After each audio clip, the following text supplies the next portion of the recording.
ભરૂચની નિર્ભયાનું સારવાર દરમિયાન મોત નિપજ્યા બાદ નરાધમ આરોપી સામે ઠેર ઠેર આક્રોશ જોવા મળી રહ્યો છે। ત્યારે શહેરમાં વિવિધ સંસ્થાઓ દ્વારા આરોપીને ફાંસીની સજાની માંગ સાથે પ્રદર્શન યોજાયા હતા।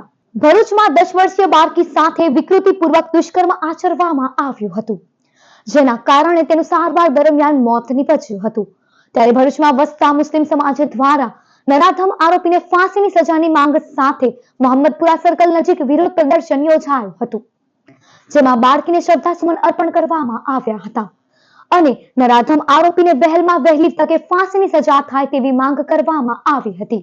આજ રોજ સમસ્ત ભરૂચ જિલ્લા મુસ્લિમ સમાજ તરફથી તારીખ 24/12/2024 અને મંગળવારના રોજ જે ભરૂચના જિલ્લામાં અને વાલિયા તાલુકાની ઝઘડિયા તાલુકાની જે દુઃખદ ઘટના બનેલી, જ્યારે 10 વર્ષની નાની દીકરી સાથે જે રેપની ઘટના બનેલી, એને અમે સમસ્ત ભરૂચ જિલ્લા મુસ્લિમ સમાજ આ ઘટનાને વખોડ્યા અને આ જે દરિંદાએ આ દીકરી જોડે જે અમાનુષ અત્યાચાર કર્યો અને એની સાથે જે ટોર્ચરિંગ થયું, આ બલાત્કારીને ફાસ્ટ ટ્રેક કોર્ટમાં કેસ ચલાવવામાં આવે, તાત્કાલિક એને ફાંસીના માસરે ચડાવવામાં આવે। આ બીજી નિર્ભયા કાંડ પછી 12 વર્ષ પછી આ બીજો એક નિર્ભયા કાંડ ભરૂચમાં છો।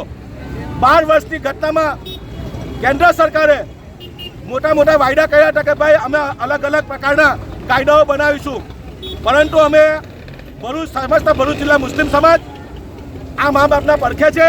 આ દીકરીને ન્યાય મળે, જસ્ટિસ મળે અને આ હરામીને તાત્કાલિક 1 જ મહિનામાં આની પ્રોસેસ કરી અને ફાસ્ટ ટ્રેક કોર્ટમાં કેસ ચલાવવામાં એને ફાંસીના પાછળ ચડાવવામાં આવે। તો આ તરફ ભરૂચ અને રાજપારડી ખાતે આમ આદમી પાર્ટી દ્વારા કેન્ડલ માર્ચનું આયોજન કરવામાં આવ્યું હતું, કે જેમાં આપના આગેવાનો અને સભ્યોએ કેન્ડલ પ્રજ્વલિત કરી નિર્ભયાને શ્રદ્ધાસુમન અર્પણ કર્યા હતા અને નરાધમ આરોપીને ફાંસીની સજાની માંગ કરી હતી। આજ રોજ ભરૂચ આમ આદમી પાર્ટી દ્વારા ઝઘડિયામાં જે દુષ્કર્મ આચરવામાં આવ્યું હતું ને આજે 8 દિવસ પછી દીકરીનું ગઈકાલે મૃત્યુ થયું છે, ત્યારે એમને શ્રદ્ધાંજલિ પાઠવવા માટે અમે સૌ અહીંયા ઉપસ્થિત થયા છે। પરંતુ આપ મીડિયાના માધ્યમથી એક મેસેજ આપવા માંગુ છું કે વારંવાર આવા દુષ્કર્મ થતા રહે છે, આરોપી જેલમાં એની સજા કાપતો રહે છે અને નવા નવા આરોપીઓ પેદા થતા રહે છે। એક એવો સમાજમાં એક એવો દાખલો બેસવો જોઈએ। સરકારે પણ આની ઉપર ગંભીરતા લઈ ને તાત્કાલિકના ધોરણે ફાસ્ટ ટ્રેક કોર્ટમાં કેસ ચાલી અને કેવી રીતે જલ્દીથી જલ્દી અને ફાંસી થાય ને કેવી રીતે પીડિતાને ન્યાય મળે એવા એક મક્કમ પગલાં લેવા જોઈએ।